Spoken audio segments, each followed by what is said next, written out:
शुरू हो रही है। हमने इस जो चैप्टर है हमारा चैप्टर नंबर 6 इक्विलिब्रियम, इसके जो प्रीवियस टॉपिक है हमने पढ़ी है। आज हम पढ़ेंगे सेंटर ऑफ मास। अच्छा, इसके हेडिंग देखना सबसे पहले क्या कह रहा है, a point where applied a force causes the body to move without rotation। क्या कह रहा है कि कोई भी बॉडी जो है वो मूव तो कर रही है मगर बगैर किसी रोटेशन। एग्जाम्पल के तौर पर मैं आपको इस हेडिंग की समझाता हूँ। एग्जाम्पल इसका आप जो है इजीली समझ पाएंगे। फर्स्ट कर लेते हैं, कोई भी बॉडी ले लें आप, एक ब्रिक्स ले लेते हैं, ठीक है आपकी ब्रिक्स। इसमें बॉडी को हम कोई सा भी नाम देते हैं, एक को हम ए दे देते हैं, एक को बी दे देते हैं और एक को सी। अब इस बॉडी में देखना है कि कौन सी बॉडी ऐसी है जो ए बी और सी जिस पर फोर्सेस अप्लाई की जाए और उसकी जो रोटेशन है वो चेंज ना हो।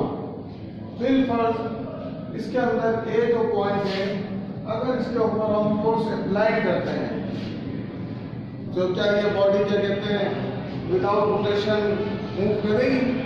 नहीं। जैसे हम इसके ऊपर कोई फोर्स अप्लाई करेंगे तो बॉडी ऊपर जाते जाते कर्व शक्ल में रोटेशन करना शुरू कर देगी। तो ये इसका सेंटर ऑफ मास नहीं है। अगर उसी बॉडी को अगर हम बी से फोर्स अप्लाई करेंगे तो ये बॉडी जो है आहिस्ता आहिस्ता सीधी जाती जाती कर्व शक्ल में यानी रोटेट करना शुरू कर देगी। तो हम कह सकते हैं कि इसका जो सी पॉइंट है वो इसका सेंटर ऑफ मास है। क्लियर? एक एग्जाम्पल और आपको इसको क्लियर करने के लिए बता देता हूँ।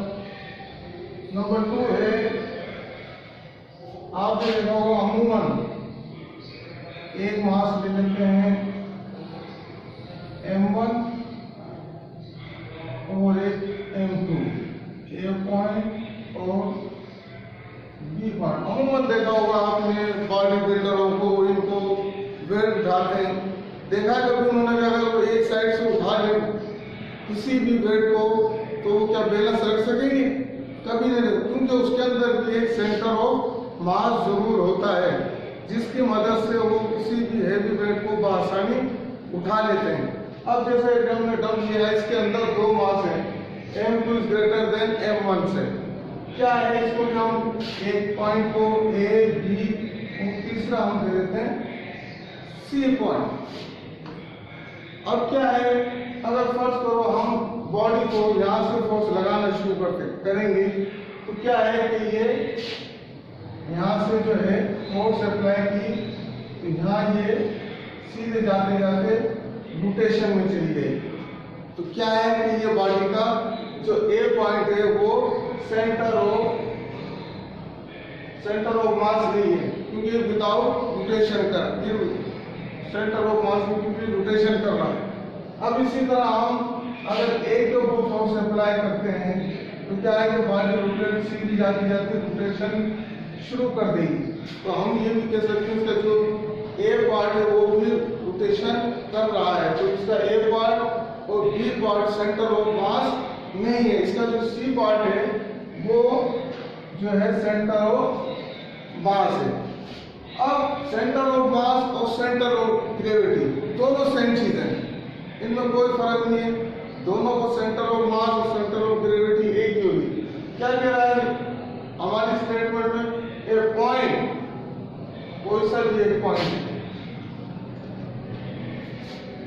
ए body where the whole weight, यानी किसी भी बॉडी का तमाम जो वजन है जैसे उसका वेट है वो किसी एक पॉइंट के ऊपर मुनहसर होगा, मगर वर्टिकली डाउनवर्ड, स्ट्रेट जो वर्टिकली डाउनवर्ड, क्योंकि अर्थ जो है वो ग्रेविटी है। किसी भी फोर्स को ग्रेविटी जो है अर्थ अपनी तरफ खींचती है। तो क्या करें, ऑफ द बॉडी और the weight of the body always, हमेशा एक वर्टिकली डाउनवर्ड यानी नीचे की जाने को पॉइंट मूव करेगा through a point is called centre of gravity. अच्छा, फर्स्ट कर लेते हैं। इसके लिए हम एक, इसमें दो शेपें होती हैं, एक रेगुलर कहलाती है और एक इर्रेगुलर शेप। एक हम इसकी भी एग्जाम्पल दे लेते हैं। कोई भी शेप है इर्रेगुलर, इर्रेगुलर शेप में बहुत से पार्टिकल्स होते हैं। ये पार्टिकल्स हैं जो हर बॉडी के अंदर मौजूद होते हैं और हर बॉडी के अंदर हमेशा याद रखना सेंटर ऑफ मास जरूर होता है। कोई बॉडी ऐसी नहीं है जिसके अंदर सेंटर ऑफ मास ना हो। ये इरेगुलर बॉडी है। अब तमाम फोर्सेस इसके अंदर जो है वो एक्ट कर रहे हैं कहाँ? Downward vertically. यहाँ पर भी फोर्स हो रही है, यहाँ पर भी फोर्स अप्लाई हो रही है। तमाम फोर्स वर्टिकली डाउनवर्ड, जिसे हम करें F1, F2, F3, F4 या F5 से भी इस तरह ये तमाम फोर्सेस क्या कर रही है? एक्ट कर रही है डाउनवर्ड वर्टिकली। अब क्या होगा? वर्टिकली डाउनवर्ड कर रही है, इसके अंदर जो है सबसे पहले जितनी भी कर रही है ये सारी की सारी एक दूसरे से पैरेलल है। तमाम फोर्सेस एक दूसरे के साथ पैरेलल डाउनवर्ड जो है एक्ट कर रही है। अब क्या है, पैरेलल होने की वजह से हम इसे कह सकते हैं इसमें कौन सी चीज अप्लाई हो रही है? हेड टू टेल रूल इस्तेमाल हो रहा है। उनका हेड टू टेल रूल। इसके अंदर जो अब फोर्सेस तो तमाम क्या कर रही है? वर्टिकली डाउनवर्ड कर रही है, मगर इनका कुछ सम तो होगा ना। ये तमाम फोर्सेस सम को हम इस चीज से डिनोट करते हैं। सम के लिए हम ये सिंबल डिनोट करते हैं जिसे हम एफ से भी जाहिर कर सकते हैं। क्या कर रही है? डाउनवर्ड इस्तेमाल करते हैं। अब इस इरेगुलर बॉडी के अंदर तमाम फोर्सेस जो है वर्टिकली डाउन कर रही है, मगर इसके अंदर कोई ना कोई सेंटर पॉइंट जरूर होगा। फर्स्ट कहते हैं ये आपका सेंटर पॉइंट है, तो इसे हम कहेंगे रिजल्टिंग फोर्स।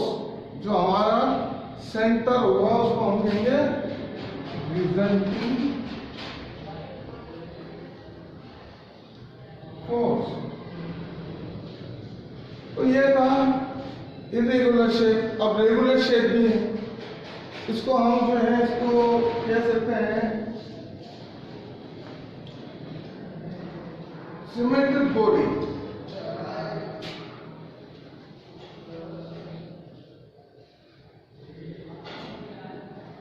सिमेट्रिक बॉडी क्या होती है?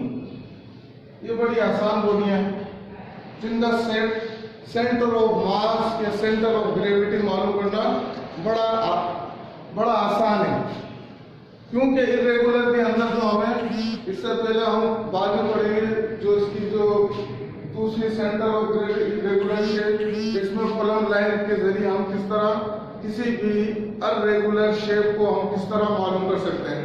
मगर अभी हम जो है ग्रेविटी ऑफ रेगुलर शेप के मालूम, तो सिमेट्रिक में क्या है? सर्कुलर है। कोई बॉडी सर्कुलर टाइप है, तो आप क्या करेंगे? इसको इसका सेंटर ऑफ मास करने के लिए ये इसका रेडियस कहलाएगा, जिसे हम आर से डिनोट करेंगे, और जो ये है इसका सेंटर ऑफ ग्रेविटी किसी भी सर्कुलर का। इसके अलावा हम दूसरी बॉडी ले लेते हैं जिसे हम क्या कहेंगे? स्क्वायर। स्क्वायर के अंदर भी आसान है। इसका जो इसका सेंटर ऑफ मास होगा ये होगा, ये इसका मीडियम भी कहला सकता है, और सेंटर ऑफ मास जो है हमारा ये है। इसके अलावा रेक्टेंगुलर है। ये तमाम क्या है? सिमेट्रिक बॉडी है, जिनको आसानी हम जो है उनका सेंटर ऑफ मास मालूम कर सकते हैं। इसी तरह इसका मीडियम आ गया, इसका सेंटर ऑफ ग्रेविटी ये होगा। तो ये क्या है हमारी जो हमने बताया सेंटर ऑफ मास क्या है, ये a point applied force causes the body to move without rotation, यानी कोई भी बॉडी है अगर वो बिल्कुल अपनी रोटेशन यानी बिल्कुल बगैर किसी कर्व के या बगैर किसी रोटेशन के अगर वो मूव कर रही है तो हम उसे कहेंगे centre of mass. Centre of gravity और सेंटर ऑफ मास सेम है, इनमें कोई तब्दीली नहीं है। एक पॉइंट कोई सा भी एक पॉइंट ले लें, जैसे हमने यहाँ फर्स्ट किया एक पॉइंट ए है, एक पॉइंट बी है और एक पॉइंट सी है। हमने ए पॉइंट के ऊपर फोर्स लगाई तो बी पॉइंट ने कर्व या रोटेट करना शुरू कर दिया, क्यों फिर इसलिए हम कह सकते हैं कि ये सेंटर ऑफ मास नहीं है। फिर हमने बी पॉइंट के ऊपर क्या कहते हैं उसको रोटेट करना शुरू करा, रोटेट किया तो उस रोटेट करना उसने शुरू कर दिया। इसका जो सेंटर ऑफ मास है वो क्या है, सी पॉइंट है।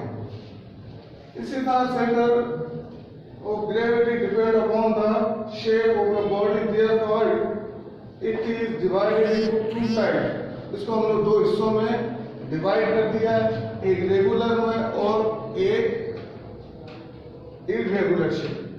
ठीक है बेटा, यहाँ तक आपको कल जो हम पढ़ेंगे centre of gravity of irregular shape of body, ये आपका होमवर्क है। ठीक है बेटा, इसको अच्छी तरह उतार लेना, ये रफ हमारे इसको अलग से कापी में उतार लेना और ये है आपकी याद करने के लिए और फिर कापी में उतारने के लिए। ठीक है बेटा।